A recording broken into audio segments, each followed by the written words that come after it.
Hello and welcome to this next video in our series of videos on differential equations. And in this video we're going to move on to try and solve second order differential equations.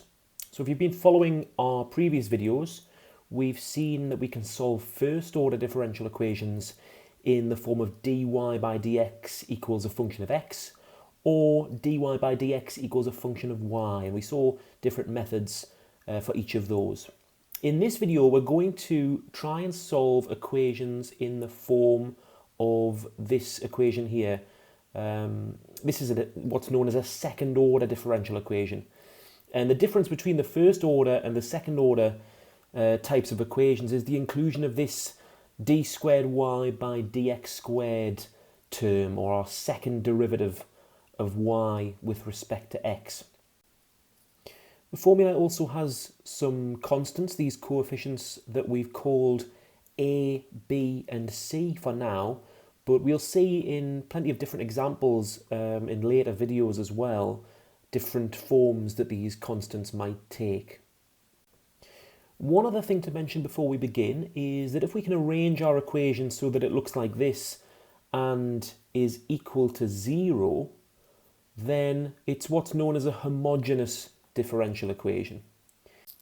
If we arrange it into this form with a second derivative, first derivative and our y term, but is not equal to 0, that's what's known as a non-homogeneous differential equation.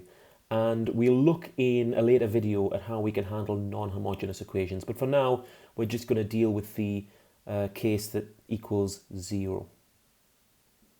Let's just have a look at some examples as to where these second order equations might arise in engineering. One example is damped oscillations in mechanical systems. So for instance here we have an equation representing a mass m oscillating with a displacement s at time t on the end of a spring or similar, with a given stiffness with a constant k and a damping coefficient which we've given the letter a. And so there's an example of how we might express that as a second order differential equation. An electrical example rather than a mechanical example might be the equation for charge, Q, in a series RLC circuit with a resistance R, an inductance L and a capacitance C. And we have another second order differential equation that looks something like this. In this video, we're going to stick to some general mathematical examples, but in later videos, we'll also see some contextualized engineering examples such as these as well. So how do we go about solving a second order differential equation of this type? Well, what we can do is we can express this kind of equation as a quadratic equation. And to do this, we're going to make a substitution in our equation here. We're going to make the substitution y equals what we'll call a, capital A, multiplied by e to the power mx. Now, this is kind of like a placeholder term. We're not too bothered about what this means for the time being, but we're going to see how this is going to help us arrive at a quadratic equation that we can use to solve. So if we return to our original differential equation here, and instead where we see y, we're going to substitute this placeholder term ae to the mx. We'll see something like this. We have the second derivative of ae to the mx here, and we have that added to the first derivative of ae to the mx, and then we have our y term, which has just become ae to the mx as well. Lastly there, and that's still equal to 0. Now this might seem unnecessarily complicated, but bear with this for a moment, because if we recall the rules of differentiating exponential functions such as this function e to the mx, then what we'll see is when we differentiate or find the first derivative of ae to the mx, the result is am e to the mx, that coefficient of m we've multiplied by. And similarly, the second derivative, so differentiating again, the second derivative of that function is going to look like this, am squared e to the mx. So let's return to our second order differential equation, and we'll express our second, first derivatives as well as our original term using those that we found above there, and we'll see something like this instead. And what we can then do is we can pull out a common factor of e to the mx, that substitution that we made at the beginning. And when we pull out that common factor, what we're left with is this quadratic equation, am squared plus bm plus c. And this equation, this quadratic equation, is what we know as the auxiliary equation. And the auxiliary equation, because it's a quadratic equation, we hopefully know how to go about solving that. And it makes approaching the solution to our second order differential equation much easier. So hopefully you're aware that when we solve a quadratic equation, or find the roots of a quadratic equation, I should say, there's two roots to a quadratic equation to allow us to find two possible values for m. And we recall our original substitution. We said that y equals ae to the mx. If we know m, then we can formulate two possible solutions for y, given those two possible solutions for m. So that's the approach that we're going to take. So we've said that we're going to solve our auxiliary equation, our quadratic equation, to find solutions for m. And before we look at any examples, I want to kind of jump ahead to look at three possible scenarios that we might encounter when we solve for m. So the first scenario is that we find that the roots of our equation, the roots of our quadratic equation, are both real numbers and they're both the same or equal. So example, we might find that m equals 3 or 3. And if that's the case, we're going to write the general solution for our second order differential equation as something that looks like this. Y equals ax plus b, and that's all multiplied by e to the power mx. Don't worry if this doesn't make too much sense at the minute. We're just going to make a note of these solutions because we're going to refer to them later where they'll hopefully make a bit more sense. Scenario 2, we'll find that the roots are both real numbers still, but they're not equal. So let's say that we solve our quadratic equation and we find that m equals 3 or minus 3, say. If that's the case, we're going to write our general solution in this form. We're going to call those two roots, we'll just call them m1 and m2 for now. And our solution looks something like this. Y equals a to the m1x plus b e to the m2x. And then the last possible scenario is that we find that our roots are in the form of complex numbers and have an imaginary component.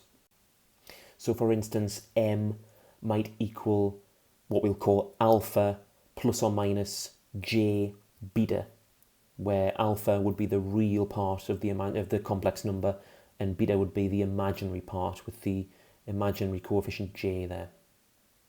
If that's the case, we would write out our general solution in this form. Y equals e to the alpha x multiplied by a cos beta x plus b sine beta x, all in brackets there.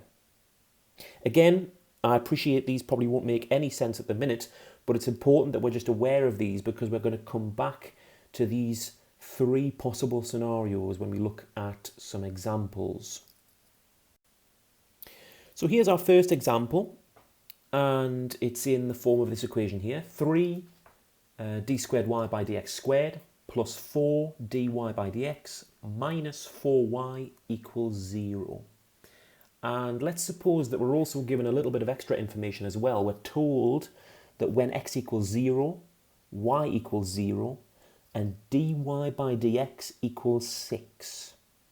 And let's suppose that we're asked to find the general solution of this equation, so that's the solution in the form y equals, and we're also asked to find the particular solution for this equation as well. We've talked about what we mean by general and particular solutions in our previous first order videos. If you're not sure what we mean, it's worth going back to that. But let's first of all look at what the auxiliary equation would be in this case. And what we find using the same process that we saw before, we're not going to do the substitution to find that quadratic equation because the method's always the same. We'll have 3m squared plus 4m minus 4 equals 0. So we've inherited the coefficients 3, 4 and minus 4 from the second order differential equation, but these second derivatives, first derivatives have just become m squared m respectively.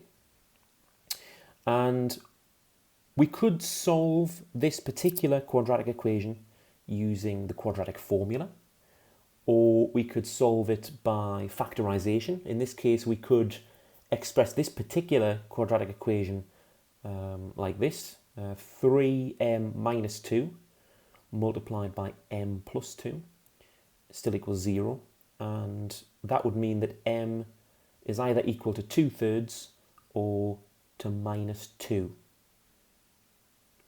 So from the three scenarios that we saw at the start, if you recall, this means that we're in scenario 2 of those three scenarios because we have two numbers here that are both real numbers, but they're unequal. And that means our general solution is presented in the form of this one here. It was y equals ae to the m1x plus be to the m2x. Whereas in our particular example, what we're calling m1 and m2 are actually these two roots here. And so we can be a bit more specific. We can say that y equals ae to the 2/3 x plus be to the minus 2x. What we have here is our general solution. And without any more information, this is pretty much as accurate as we can be for an expression for y. But the question provides us with a bit of extra information. It told us, if you remember, that when x equals 0, y equals 0, and dy by dx equals 6. So what we can do is we can use that extra information to move from what is the general solution to the particular solution, where we'll be able to discover the value of these unknown constants. In the general solution, we don't know the value of a, and we don't know the value of b. They're just unknown constants, but hopefully we can find those to get a more accurate particular solution. So let's first of all substitute our values in for x and for y, because what we'll find is substituting for y is 0 and x is 0, we'll have something like this, where 0 equals a to the 2/3 times 0 plus be to the minus 2 times 0. And for both of those, we'll end up with e to the 0. And e to the 0 is equal to 1. And so really, this simplifies down to a plus b equals 0, because both of those exponential terms are just equal to 1. So that hasn't really helped us. We found that a plus b equals 0, but we don't know the value of a or b still. But if you look at this equation, it does tell us that a and b must be of equal size or equal magnitude, but they must have opposite signs if they're going to add together to 0. But we still don't know what those terms are exactly. So what we're going to do is we're going to return to this general solution that we saw before, and we're going to differentiate it. So rather than y equals ae to the 2/3 x plus be to the minus 2x, we're going to differentiate. So we'll have dy by dx. And when we differentiate both those terms, we'll end up with 2/3 ae to the 2/3 x minus 2b e to the minus 2x. And remember that we were told that dy by dx equals 6 when x equals 0. And so what we can now do is we can substitute for dy by dx, we can replace that with 6 and replace our x terms for 0. And similarly, we'll see something like this, where those e exponential terms will be equal to 1 again, and we'll simplify to 6 equals 2/3 a minus 2b. So again, we don't know from this equation the value of a or the value of b, but we now have two simultaneous equations in terms of a and b. We had that equation from earlier, a plus b equals 0, and now we have another equation, 2/3 a minus 2b equals 6. We're not going to go into detail here about how to solve these two simultaneous equations, but you could use a method like the substitution method or the elimination method or some other computational method. But either way, we find that a is equal to 9/4 and b is equal to minus 9/4. And so finally, we return to our general solution, which was in this form here, y equals a e to the 2/3 x plus b e to the minus 2x. But now we know these values for a and b, and so we can give our particular solution as y equals 9/4 e to the 2/3 x minus 9/4 e to the minus 2x. Let's look at another example. We're going to look at 3 examples in this video, and this is example 2. And it looks something like this. We've got 3 d squared y by dx squared minus 6 dy by dx plus 3y equals 0. And again, we're given the additional information that when x equals 0, y equals 2, and dy by dx equals 4. So again, we'll use that same approach to draw out the auxiliary equation, which is going to look like this: 3m squared minus 6m plus 3 equals 0. And again, we can factorize that, or you could use the quadratic formula to solve, but we could factorize it. It'll look like this: 3m minus 3 multiplied by m minus 1 equals 0. And what we find here is that m is either equal to 1 or 1, solving for either of those brackets there. And so here we have a situation where both of the roots are real numbers, they're both 1, and they're both equal. And if you remember our 3 scenarios from the start, that was scenario 1, and we present the general solution in this form: y equals ax plus b, all multiplied by e to the mx. Well, m is 1, and so that's just e to the x. So again, to find the particular solution, because we don't know the value of these terms a and b, we're first of all going to substitute our values that were given for x and y. We're told when x equals 0, y equals 2. And substituting those values, we see this. 2 equals a times 0 plus b, all multiplied by e to the power 0. And remembering that e to the power 0 is 1, so that term we can just remove.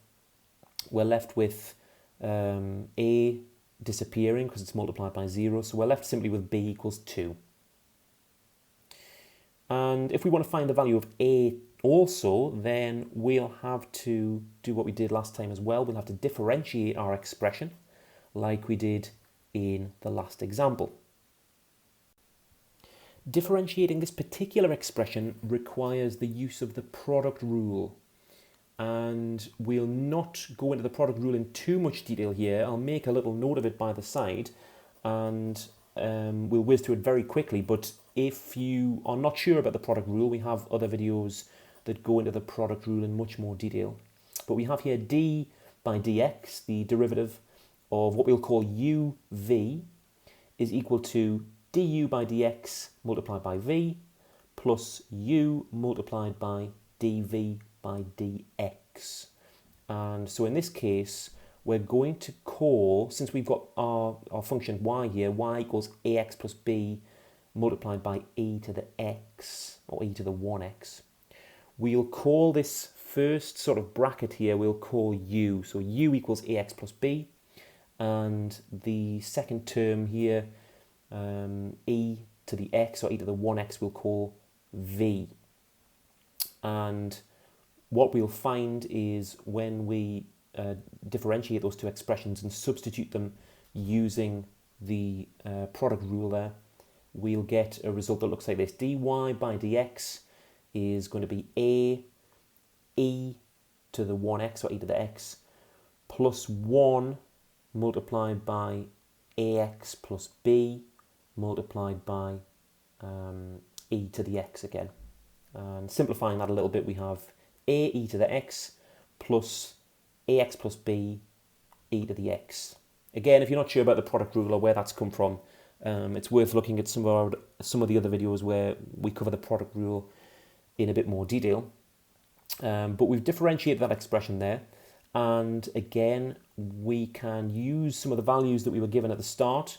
We were told that dy by dx equals 4, and that's when x equals 0 and y equals 2. And we also know by this point, we also know that b equals 2. We found that out earlier. And so what we can do is we can substitute what we know into this equation. We can say that dy by dx is now 4, and b is now 2, x is 0. And what we can find is, simplifying that, we have 4 equals a plus 2, and that reduces to a equals 2. So now we've found that a equals 2 and b equals 2. Let's finally return to our general solution we saw before, y equals ax plus b multiplied by e to the x. But now we know the values of a and b. We can say y equals 2x plus 2 multiplied by e to the x. And that's our particular solution for this differential equation. Let's look at one more example in this video. We have the equation here, d squared y by dx squared plus 3dy by dx plus 5y equals 0. And again, let's suppose we're told that when x equals 0, y equals 1, and dy by dx equals 5. And again, we're going to solve to find, first of all, the general solution and then the particular solution. So as in our previous examples, we draw out the auxiliary equation from our second order differential equation, and it'll take this form, m squared, because there's no coefficient to the second derivative there, so 1m squared or m squared, plus 3m plus 5 equals 0. There's no nice factorization possible with this particular example, like we had in the previous examples, and so we resort to the quadratic formula to find the roots of this particular equation. So we have the quadratic formula there. I'm sure it's something you've all seen before. And substituting our coefficients in there, we end up with something that looks like this. Minus 3 plus or minus the square root of minus 11 all over 2. Now, just picking on this square root of minus 11 term here for a second, the fact that there's a square root of a negative number in this particular instance suggests that we're going to have a result in the form of a complex number. And that means that we are in scenario 3 of those 3 scenarios that we defined at the start. And in scenario 3, our general solution looks something like this. Y equals e to the alpha x, all multiplied by a cos beta x plus b sine beta x. And in this instance, the alpha and the beta terms are going to represent our real and our imaginary term in our solution from the quadratic formula. So it might help us in this case to rewrite the root that we've derived above using the quadratic formula as below. We have m equals minus 3 over 2. And rather than the square root of minus 11, we're going to say j multiplied by the square root of plus 11, or the square root of 11, because the j represents the square root of minus 1 in this instance. And so we have the j root 11 over 2 as our imaginary term. And so what we have now is, by separating these terms, the alpha is what we're going to call the real term here. So alpha is going to be minus 3 over 2. And the beta is going to be the imaginary term. We don't need the j in the imaginary term beta, we just need the actual numerical value, in this case, the root 11 over 2. And all we do is we insert these in the format that we had above for our general solution. So we see now something like this: y equals e to the power minus 3 over 2x, we've replaced alpha there, multiplied by a cos root 11 over 2x plus b sine root 11 over 2x. So again, we've arrived at our general solution, and our two constants a and b are unknown. But we're going to follow the same method as we saw in our previous examples. We're going to first of all substitute the known values x equals 0 and y equals 1 that we were given at the beginning. And so when we substitute these, we'll see something like this. And we find again that we have these exponential, this exponential term here raised to a power of 0, e to the power minus 3 over 2 times 0, and that's just going to become 1, and so that disappears there. And what we also see here is that the arguments of our cos and sine functions are also both 0, and we recall that sine 0 equals 0 and cos of 0 equals 1. And so we can simplify our whole expression down to this: 1 equals a times 1 now, because cos of 0 is 1, plus b times 0, because again sine of 0 is 0.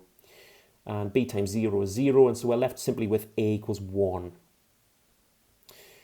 So again, in order to find b, we've got to differentiate our function for y to find the first derivative, dy by dx. And again, that's going to involve the product rule. And here in this case, we're going to call this first exponential term, we'll call u. So we have u equals e to the minus 3 over 2x. And what remains is going to be what we call v. So v is a cos root 11 over 2x plus b sine 11 over 2x. And differentiating both of those, we have du by dx is going to be minus 3 over 2 e to the minus 3 over 2x. And dv by dx is going to be minus root 11 over 2 a sine root 11 over 2x plus root 11 over 2b cos root 11 over 2x. So again, just remembering that sine of ax, we'll call it for now, differentiates to a cos ax, and likewise cos ax differentiates to minus a sine ax. If you're not sure about those rules or where they've come from, you can look up a table of standard derivatives easily enough online. For now though, recalling the product rule that we mentioned earlier, d by dx of u times v is equal to du by dx v plus u dv by dx. Well, we can stitch together what we found in that form, because we know u, v, du by dx and dv by dx. We know all of those now. So putting them all together in that form using the product rule, we see something like this, which looks pretty horrendous to begin with. Don't worry, because most of these terms are about to disappear, because we're going to enter our terms knowing that dy by dx equals 5, y equals 1 when x equals 0. And so what we find is something like this. I'll not read it all out aloud, but you notice that all of our x terms have become 0 there, and our dy by dx term is now 5. And recalling what we said about the arguments of cos and sine before, those cos terms and sine terms will evaluate to 1 or 0 respectively. And so that simplifies down very quickly to something that looks like this, which is a lot more manageable. And again, we have 0 times b or 0 times a. These terms disappear as well. And we're left with simply 5 equals minus 3 over 2a plus root 11 over 2b. And recall earlier we found that a equals 1, and so we can do a little bit more work. We can say that 5 is equal to minus 3 over 2 times 1, or just minus 3 over 2, plus root 11 over 2b. And rearranging, root 11 over 2b is going to be equal to 5 minus 3 over 2. And we can multiply both sides by 2, which leaves us with root 11b equals 10 minus 3, or 10 plus 3, which is 13. And so finally b equals 13 over root 11. So last but not least, we can now revisit our general solution and form our particular solution, because we now know that a equals 1 and b equals 13 over root 11. And so our final particular solution for this differential equation looks something like this. We've got y equals e to the minus 3 over 2x multiplied by 1 cos root 11 over 2x, or just cos root 11 over 2x, plus 13 over root 11 sine root 11 over 2x.